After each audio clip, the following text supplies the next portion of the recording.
Alors, pour ce montage, il ne faut pas grand chose.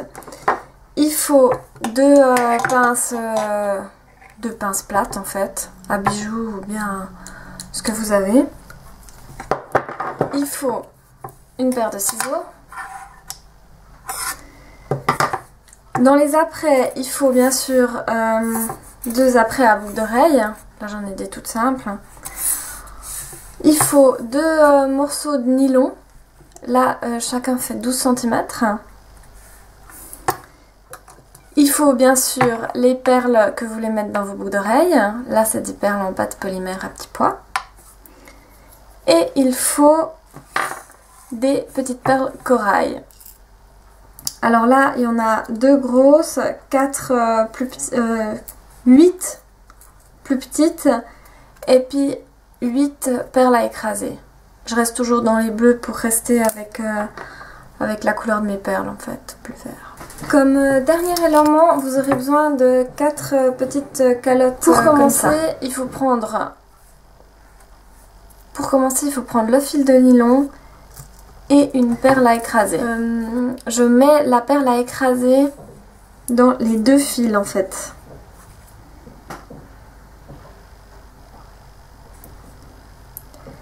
J'ai donc une boucle. Et je passe ma perle à écraser jusqu'à garder environ 3-4 mm. 3-4 mm. Je prends une demi-pince. Et je viens écraser la perle à 3-4 mm. Ensuite, toujours dans mes deux fils, je mets la grande perle corail. Là.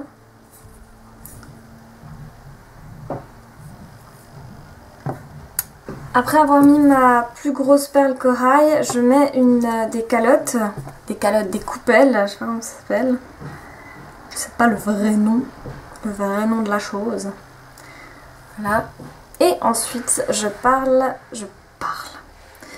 passe la principale intéressée qui est ma perle en pâte polymère. Voilà.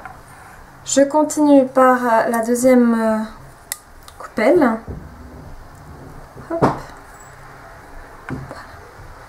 Et puis une perle à écraser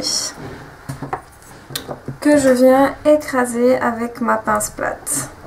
Vraiment tout au bord. Comme ça, ouais, ma perle tient. Ensuite, je vais couper mes deux fils qui restent parce que là, ils sont un peu trop longs. Donc, je ne les coupe pas à la même longueur. J'en coupe un assez court.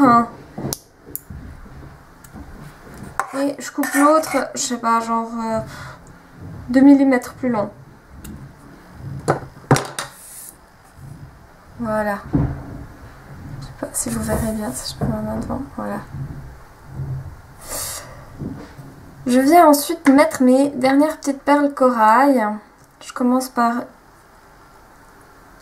une bleue foncée, une bleue plus transparente et une perle à écraser.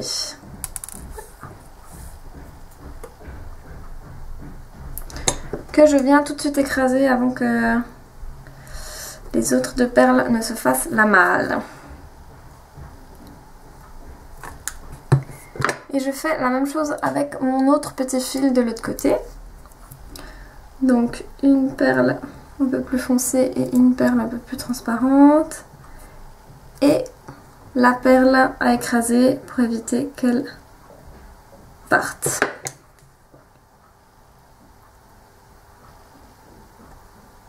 Et ensuite je viens écraser la perle tout au bout. Comme ça il y a un petit espace en fait entre les deux. Et ça fait un petit côté asymétrique qui me plaît beaucoup. Pour finir, je prends le support à boucle d'oreille que je viens à peine ouvrir. Pour pouvoir y passer la boucle qu'on a fait au tout début. Hop. Et je referme mon support à boucle d'oreille. Et voilà ma boucle d'oreille qui pendouille. Voilà. Je vais faire la même chose avec la deuxième et je vous montrerai le résultat tout de suite. A bientôt, bye bye!